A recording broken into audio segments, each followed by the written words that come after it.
Ohowore, Roseline Egboge. I'm a Knight of the Catholic Church. So, I'm the registrar of Edwin Clark University, Kiabodo. And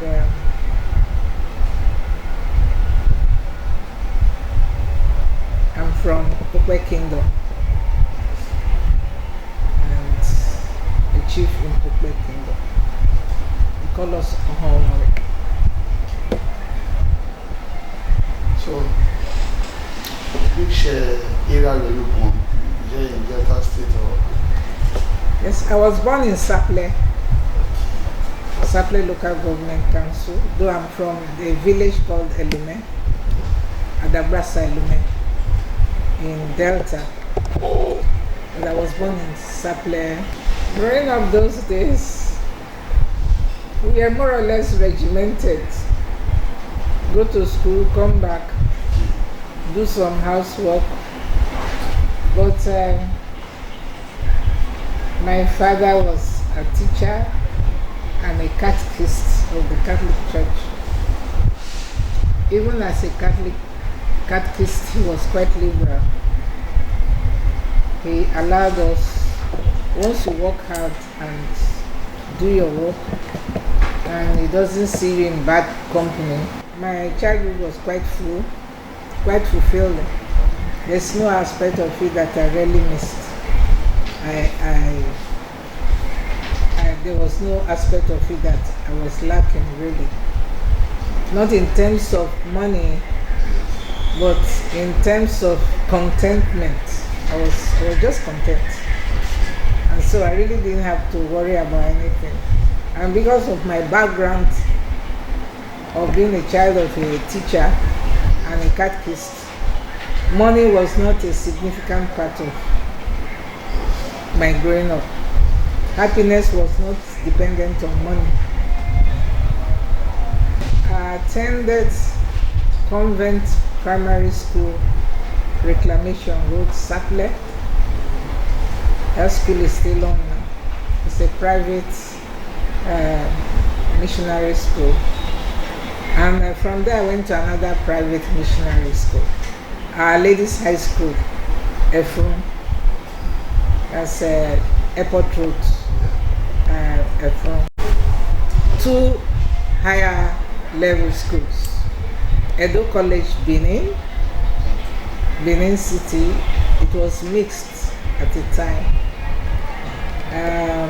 We lost one of our teachers, and so I had to change school to Holy Trinity Grammar School, Sabongida, Ora, where I completed my A-level.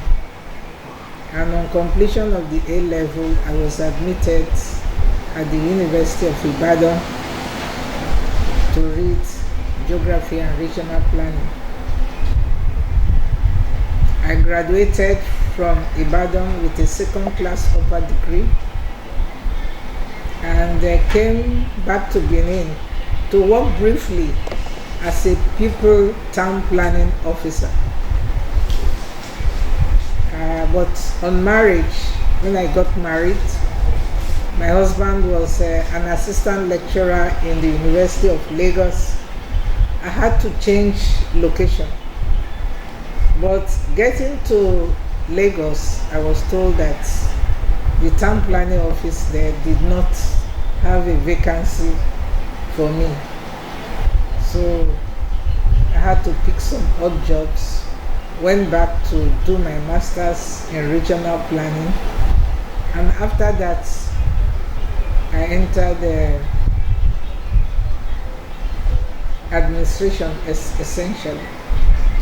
First at the Rubber Research Institute of Nigeria, Iyanomo, and then to the University of Benin, and from University of Benin to FUPRI, and from FUPRI to Edwin Clark University. Why in the University of Benin? Because that could be your first port of call as a lecturer. Is it as an administrator? An administrator. So you started as what? I started as an assistant registrar at the University of Benin. and left as the acting registrar of the university. And when I left there, I was appointed by the president, Obasanjo, as the registrar of Federal University of Petroleum Resources, EFRU. And after Federal Resources, I came here. I was invited by Chief Dr. Edwin Clark, Egboge Clark, CON Ohowore, to be the pioneer registrar of his new university. So while in Benin, I was a member of the governing council. Before I left Benin, I became a member of the university governing council. So I had dual role in the University of Benin as the acting registrar. I was also a member of the governing council of the University of Benin. I became a chief in 2008. That's about 12 years now. I was made the chief of the Egboge Kingdom. I was also in the Delta State Committee on Higher Education at the tenure of Dr. Ohowore. So you were nominated by His Royal Majesty of Red Fist, the Royal of Egboge, as one of the shining lights of the kingdom. He nominated you as a regent of Egboge Kingdom, one of the regents. Now that means a lot have been. You must have affected the kingdom positively. That necessarily that action. So can you tell us what your contributions to Egboge Kingdom generally and Elume Adabrasa in particular? Yeah, let me start from the Elume Adabrasa. We have projects of development in the town, and I'm a key player in the development of the Adabrasa town, especially in building a big, gigantic church. It's not as if the money comes from me, but I mobilize people to make contributions to that place in terms of facilities coming, seeing if whatever will upgrade the town. And I'm a member of the Egboge Leaders of Thought. We are 3 females in the Egboge Leaders of Thought, and the late Chief Dio Dafinone was our first chairman when it started, and he became a patron. But right now we have Chief, which called Okakuro TJO Okpoko San as the new chairman, and we have various people who are leaders in various professions as members of the Leaders of Thought. And presently, I'm a member of the Board of Trustees of the Development Fund of the Kingdom. What was the major role in that A master plan for the growth of the kingdom, and we are going to launch it, although we have been informally following it systematically.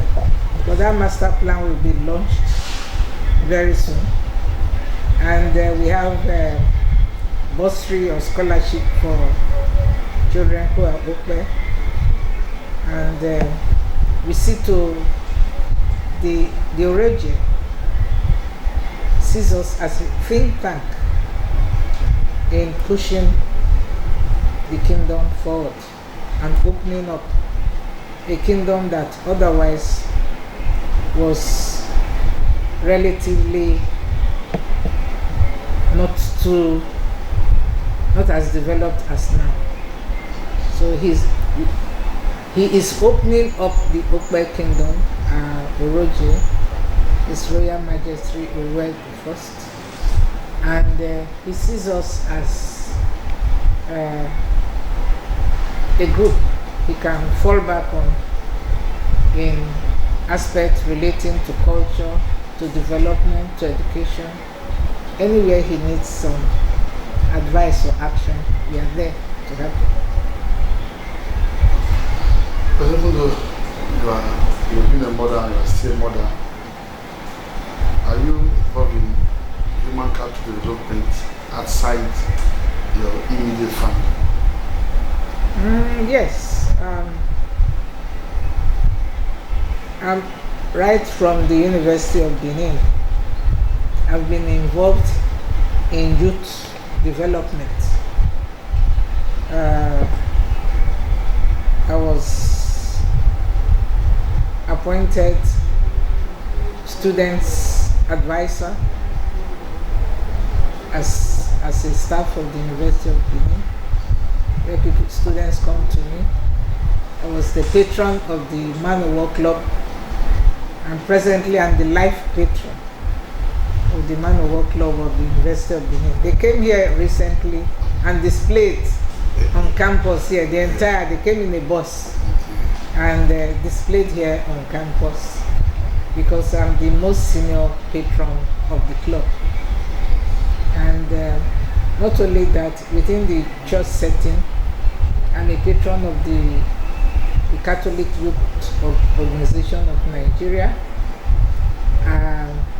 seeing that I impact on them aspect of leadership and civil responsibility.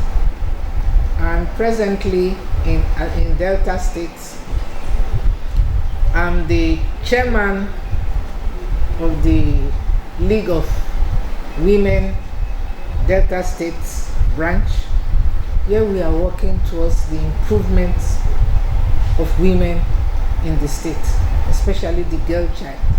How do we withdraw them from the street, from selling pure water and just not making good use of themselves?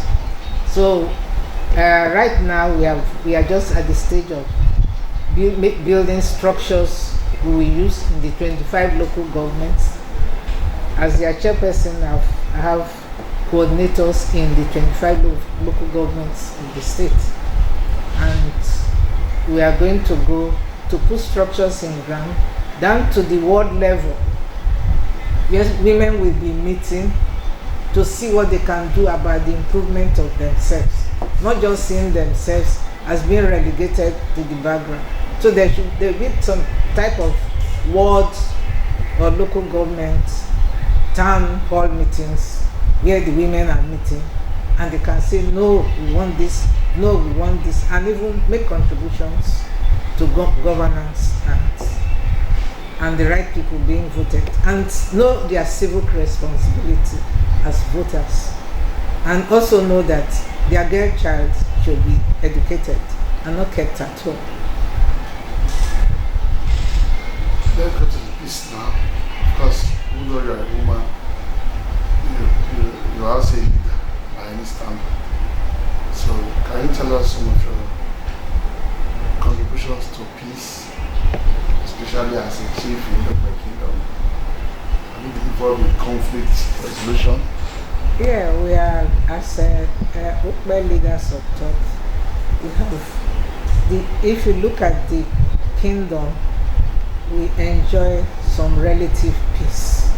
Okpe kingdom, we don't see fighting and the rest of it. Because of the fact that we go into matters and leave it at the board.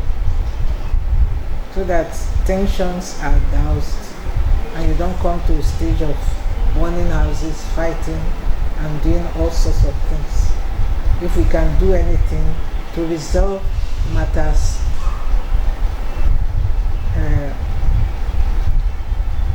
peacefully, with all parties happy about the resolution. So that one, we go subterranean. We are going underground and making sure that this problem in this community, that problem in that community, we are going into that, and gradually when we meet, we give reports on some of the peace moves and resolutions and how normalcy has come.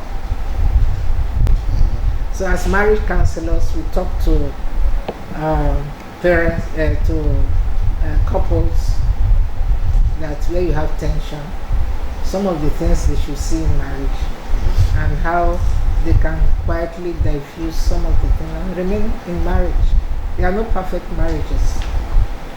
So peace at the community level and peace at the domestic level have been involved.